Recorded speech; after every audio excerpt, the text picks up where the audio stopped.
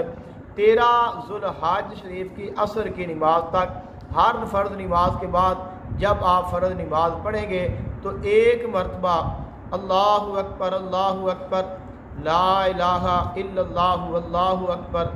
اللہ اکبر وللہ الحمد پڑھنا واجب ہے، اور 3 مرتبہ پڑھنا مستحب ہے، سنت ہے، یعنی کہ 1 مرتبہ آپ بلند آواز سے پڑھیں گے اور باقی 2 مرتبہ آپ آہستہ آواز سے پڑھیں گے۔ اگر آپ اکیلے نماز پڑھ رہے ہیں تو پھر اگر آپ بلند آواز سے نہیں بھی پڑھیں گے تو آپ کے لیے کوئی حرج نہیں ہے، لیکن جب آپ با جماعت نماز پڑھیں گے تو اس وقت آپ نے 1 مرتبہ بلند آواز سے پڑھنا ہے، لیکن اگر آپ 3 مرتبہ پڑھ لیتے ہیں تو زیادہ بہتر ہے، لیکن 1 مرتبہ بلند آواز سے پڑھنا واجب ہے، اور باقی 2 مرتبہ آپ آہستہ آواز میں پڑھ دیں، یہ مستحب ہے۔ تو اس طرح آپ نے 3 مرتبہ ہر فرض نماز کے بعد تکبیرات تشریق جو ہے وہ آپ نے پڑھنی ہے۔ تو تکبیرات تشریق کہ جن کو ہم تکبیرات تشریق کہتے ہیں یہ کیسے بنی ہیں اور یہ کس کے کلام کا مجموعہ ہے؟ تو اس کے لیے یہ فرمایا گیا کہ جب اللہ تعالیٰ نے حضرت ابراہیم علیہ السلام کو قربانی پیش کرنے کا حکم ارشاد فرمایا تو آپ اپنے بیٹے حضرت اسماعیل خلیل اللہ علیہ السلام کو لے کر آپ قربان گاہ کی طرف تشریف لے گئے، اور آپ نے حضرت اسماعیل علیہ السلام کی قربانی اللہ تعالیٰ کی بارگاہ میں پیش کرنے کے ارادے سے ان کو لٹا دیا اور اپنی آنکھوں پہ پٹی باندھ لی اور ان کے گلے کے اوپر انہوں نے چھری جو ہے وہ رکھ دی۔ اب اسی لمحے خالق کائنات نے جبریل امین علیہ السلام کو ارشاد فرمایا کہ اے جبریل آپ جائیں اور جا کر ایک جنت سے مینڈھا لیں اور اس کو جا کر حضرت اسماعیل علیہ السلام کی جگہ پر لٹا دیں اور وہاں پہ اس کی قربانی ہو جائے گی اور حضرت اسماعیل علیہ السلام کو نکال لیں۔ اب جب حضرت ابراہیم علیہ السلام نے آپ یعنی حضرت اسماعیل علیہ السلام کے گردن پر چھری چلائی تو روایات میں ہے کہ پہلی مرتبہ بھی نہیں چلی، دوسری مرتبہ بھی نہیں چلی، تو جب تیسری مرتبہ آپ نے چلائی تو آپ نے فرمایا کہ اللہ اکبر اللہ اکبر، بلند آواز سے فرمایا۔ تو جبریل امین نے فوراً پڑھا لا الہ الا اللہ واللہ اکبر، تو انہوں نے یہ کلمات پڑھے اور حضرت اسماعیل علیہ السلام کو نکال لیا اور مینڈا وہاں پہ رکھ دیا اور وہ ذبح ہو گیا۔ جب حضرت اسماعیل علیہ السلام آپ نے جب دیکھا، چونکہ آپ کی آنکھوں پر بھی پٹی تھی اور حضرت ابراہیم علیہ السلام کی آنکھوں کے اوپر بھی پٹی تھی، تو جب آپ کی پٹی ہٹائی گئی اور یہ پیغام ملا اللہ تعالیٰ کی طرف سے کہ قد صدقت الرؤیا، کہ آپ نے اپنے خواب کو سچ کر دکھایا ہے اور ہم نے آپ کی قربانی قبول فرما لی ہے اور حضرت اسماعیل علیہ السلام کو بچا لیا ہے اور ان کی جگہ پر مینڈا ذبح کروا دیا ہے، قربانی وہی ہے جو ہم نے مانگی تھی وہ آپ کی مکمل ہو گئی ہے۔ تو حضرت اسماعیل علیہ السلام نے پھر فرمایا اللہ اکبر وللہ الحمد۔ تو یہ حضرت ابراہیم علیہ السلام کا کلام اور جبریل امین علیہ السلام کا کلام اور حضرت اسماعیل علیہ السلام تینوں کا جو کلام ہے، اس کو ملا کر اکٹھا کر کے جو تکبیرات تشریق ہیں وہ بنائی گئی ہیں، وہ بنتی ہیں، تو اس لیے پڑھا جاتا ہے کہ اللہ اکبر لا الہ الا اللہ واللہ اکبر وللہ الحمد۔